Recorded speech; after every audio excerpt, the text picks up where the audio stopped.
আরে বৌদি, এত চুলের ভিতরে কোথায় খুঁজে পাব? এই কাজে আমি একদম নতুন। এর আগে কখনোই আমি এই গাছে উঠিনি। তুমি যদি গাছের আগাছা পরিষ্কার করতে, তাহলে হয়তো কাজটা করতে খুব সুবিধে হতো। আরে দেবরজি, এত তাড়াহুড়োর কি আছে? একটু তো ধৈর্য ধরো।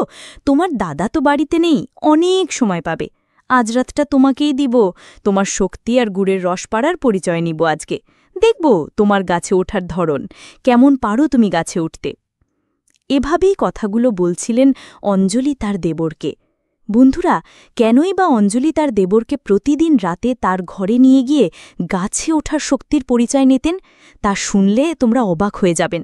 তো এই ঘটনা শোনার জন্য অবশ্যই তোমাকে পুরো গল্পটি শুনতে হবে। চলুন শুরু করি। অঞ্জলি তার ছোট্ট গ্রামীণ বাড়ির চেনা পরিবেশ থেকে বেরিয়ে এসে সেই বিশাল বাড়ির উঠোনে দাঁড়িয়েছিল। ঘরটি ছিল শহরের মতো বড়, রঙিন আলোয় আলোকিত, চারিপাশে সুগন্ধ ছড়ানো ফুল আর আতশবাজির শব্দে পুরো পরিবেশ যেন একটি স্বপ্নের মতো লাগছিল। আজকের দিনটি ছিল তার জীবনের সবচেয়ে বড় দিন, বিয়ে। তার চোখে আনন্দের সঙ্গে এক অদ্ভুত নীরব ভয়ও কাজ করছিল।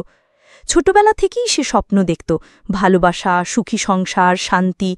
কিন্তু আজ এই স্বপ্ন কি বাস্তব হয়ে উঠবে? সে জানত না।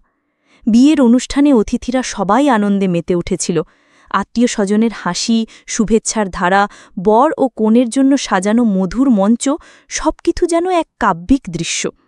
অঞ্জলি তার স্বামীকে দেখল।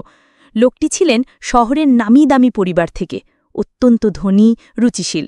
প্রথম চোখে দেখেই মনে হল তার স্বামী যতই ব্যস্ত হোক একজন ভালো মানুষ। কিন্তু সময়ের সঙ্গে সঙ্গে বাস্তবতা প্রকাশ পেল। প্রথম রাত থেকেই দেখা গেল তার স্বামী ছিলেন ব্যস্ত। সকালে বেরোতেন, সারাদিন ফোনে ব্যস্ত থাকতেন, রাতে খুব কম সময় ফিরতেন। অঞ্জলির চোখে স্বপ্নের আলো ফিকে হতে লাগল। সে অনুভব করল সুখের ঘরে থাকার পরেও তার হৃদয় একাকী। দিনগুলো কেটে যাচ্ছিল একাকিত্বের ছায়ায়। অঞ্জলি ঘরে বসে নিজের ভাবনা, স্বপ্ন, আশা ও হাহাকার নিয়ে কাটত। প্রথমে সে নিজেকে বোঝাত, সময় মতো সব ঠিক হয়ে যাবে। কিন্তু দিন যতই কেটে যাচ্ছিল তার আশা ও উদ্দীপনা ততই ম্লান হতে লাগল। একদিন সন্ধ্যায় অঞ্জলির দেবর, যে বয়সে প্রায় কাছাকাছি এবং মননী অত্যন্ত যত্নশীল, তাকে বলল, অঞ্জলি আপা, তুমি কি একা বসে আছো? আও, একটু বাইরে চলো। অঞ্জলি অবাক হয়ে তাকাল।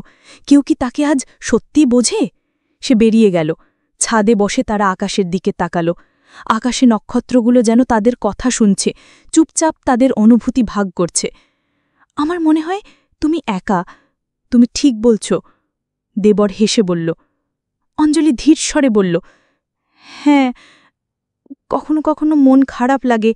আমি চাই কেউ আমাকে বুঝুক। এই কথাই দেবরের চোখে মধুর আলো জ্বলল। সে অঞ্জলির হাত ধরে বলল, আমি আছি, তুমি আর একা নও। অঞ্জলির হৃদয় প্রথমবার সত্যিকারের উচ্ছ্বাস অনুভব করল। চোখে অশ্রু, মনে হাহাকার, সব মিলিয়ে এক অদ্ভুত অনুভূতি। সে বুঝতে পারল জীবন তার কল্পনার চেয়ে অনেক গভীর। কেউ তাকে সত্যিই বোঝে। এই মুহূর্তে অঞ্জলির মনে প্রথমবার ভালোবাসার স্পন্দন বাজতে লাগল। কিন্তু এই ভালোবাসা ছিল অপরাধী, ফরবিডেন। তার স্বামী ছিল তার জীবনের আনুষ্ঠানিক অংশ। এই দ্বন্দ্বের মধ্যে তার হৃদয় দোলায়মান। একটি অংশ স্বপ্নের মুক্তি চেয়েছে, আরেকটি অংশ বাধার বুকে আটকে আছে। সেই সন্ধ্যায় তারা ছাদে বসে গল্প করল, হাসল, কখনো কখনো চুপচাপ একে অপরের চোখে তাকাল। অঞ্জলির মন বলছিল, এই মুহূর্ত আমার জীবনের সবচেয়ে নিরাপদ, সবচেয়ে বাস্তব। কিন্তু পরের দিন ঘরের বাস্তবতা আবার চোঙাপাত করল। স্বামী ব্যস্ত, ঘরে সময় কম, অঞ্জলির জন্য কেবল শূন্যতা। হৃদয় ভেঙে যাচ্ছিল, কিন্তু সেই প্রেমের স্পন্দন, দেবরের চোখের মায়া, কথা, হাসি সে হারাতে চাইছিল না এইভাবে। অঞ্জলির জীবন একটি দ্বন্দ্বে পরিণত হল। প্রতিদিনের একাকিত্ব ও দেবরের সঙ্গে লুকানো সংযোগ। সে বুঝতে পারল প্রেম শুধু চোখের আলো নয়, হৃদয়ের গভীর সম্পর্ক। আর এই সম্পর্ক তার জীবনের নতুন আশা জাগাচ্ছিল। ঘরের একাকিত্ব, স্বামীর ব্যস্ততা এবং মনোকষ্টের ছায়া পিছু হটতে চাইছিল না অঞ্জলির। তার চোখে প্রতিদিনের জীবনের একঘেয়েমি, তার হৃদয়ে নিঃসঙ্গতা।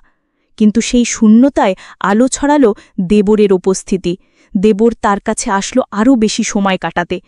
একদিন সন্ধ্যায় যখন গোধূলির আলো ছাদে ছড়িয়েছিল, তারা আবার ছাদে উঠল। বাতাসে মিষ্টি ঘ্রাণ, দূরে গ্রামের ছোট্ট নদী এবং ধীরে ধীরে গোধূলির আভা যেন তাদের প্রেমের সাক্ষী। অঞ্জলি, দেবরের কণ্ঠে তীব্র মায়া, অঞ্জলির চোখে অশ্রু, কিন্তু হাসি। আমি জানি না কি বলবো, শুধু মনে হয় আমার জীবন তোমার ছোঁয়ায় শান্ত। দেবর হাত বাড়াল, তার হাত অঞ্জলির হাতে ছুল। হৃদয় যেন এক অদ্ভুত স্পন্দনে দুলতে লাগল। বাতাসে তাদের হাসি, চোখে চোখে চুম্বনের অঙ্গীকার। প্রতিটি স্পর্শ, প্রতিটি মুহূর্ত যেন তাদেরকে একে অপরের কাছে টেনে আনে। কিন্তু এই সম্পর্ক ছিল গোপন। তারা জানত পরিবার ও সমাজের চোখে এটি ঠিক নয়। তারপরেও তাদের হৃদয় বলছিল এটি তাদের সত্যিকারের ভালোবাসা। কয়েক সপ্তাহ ধরে তারা নীরবে একে অপরের সঙ্গে সময় কাটাল। চুপচাপ হাসি, চুপচাপ কথোপকথন, কখনো হাত ধরার আনন্দ, সবকিছুই তাদের আত্মাকে জুড়ে দিচ্ছিল। অঞ্জলির মনে প্রথমবার এই অনুভূতি, সত্যিকারের ভালোবাসা, যা শুধু চোখে নয়, হৃদয়ে স্পন্দিত হচ্ছে। একদিন দেবর বলল, অঞ্জলি, আমরা আর এই নিয়মে আটকে থাকতে পারি না। আমি চাই আমরা একসাথে হই, সব ঝঞ্ঝাট ছেড়ে। অঞ্জলির মন দ্বিধায় ভেঙে পড়ল। স্বামী তার জীবনের আনুষ্ঠানিক অংশ, সমাজের দৃষ্টি, পরিবার, সবকিছু মাথায় এলো। কিন্তু হৃদয় বলল, এই ভালোবাসা হারালে আমি আর বাঁচতে পারব না। তাদের রাতের আকাশে তারা গল্প করল, হাত ধরি, স্বপ্ন আঁকল। দেবরের কণ্ঠে ছিল মায়া, অঞ্জলির চোখে ছিল উচ্ছ্বাস। একে অপরের স্পর্শে রাতের নিস্তব্ধতা ভেঙে গেল। কিন্তু তারা জানত তাদের এই সম্পর্কটি গোপন রাখতে হবে। পরবর্তী সপ্তাহে তারা সাহস করল একটি পরিকল্পনা তৈরি করতে, গ্রামের বাইরে, শহরের অজানা পথে পালিয়ে যাওয়া। তারা জানত যদি কেউ জেনে যায় সমস্যা হবে, কিন্তু প্রেমের তীব্রতা তাদের থামতে দেয়নি। রাতের অন্ধকারে তারা চুপচাপ বাড়ি থেকে বেরোল। হাওয়া ছায়ার মতো ছড়ালো চারিপাশে। অঞ্জলির হাত দেবরের হাতে, হৃদয় দ্রুত বেজে উঠল। তারা জানত এই রাত্রিটি তাদের জীবনের সবচেয়ে সাহসী সিদ্ধান্ত। তাদের পালানো এক ধরনের মুক্তির মুহূর্ত। শহরের অজানা রাস্তায় হেঁটে হেঁটে তারা একে অপরকে বলল, এবার আমরা একসাথে, তুমি আর আমি। কিন্তু বাস্তবতা ধীরে ধীরে তাদের পিছু নিল।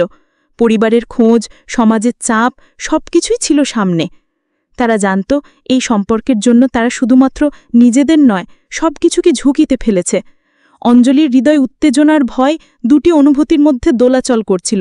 সে জানত প্রেম সত্যিকারের শক্তি, কিন্তু এই শক্তি যদি ভুল পথে চলে, তার জীবন সবকিছু ভেঙে যেতে পারে।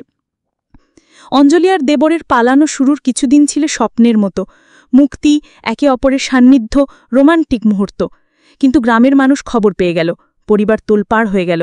অঞ্জলির বাবা মা কাঁদতে কাঁদতে তাকে খুঁজে বের করল। রাতে তারা তাকে ঘরে ফিরিয়ে আনল। অঞ্জলির হৃদয় ভেঙে গেল। দেবরের হাত ছাড়তে হয়েছে, তার চোখের আলো ম্লান হয়েছে। অঞ্জলি, তুমি কি বুঝতে পারো তুমি আমাদের জন্য কি করেছ? তার বাবার কণ্ঠে দুঃখ, চোখে কাঁদি। আমি শুধু ভালোবাসি, কেউ আমাকে বুঝতে চাইছে বাবা। কিন্তু পরিবারকে বোঝানো সহজ ছিল না। শ্বশুর নতুন করে চাপ দিতে লাগল,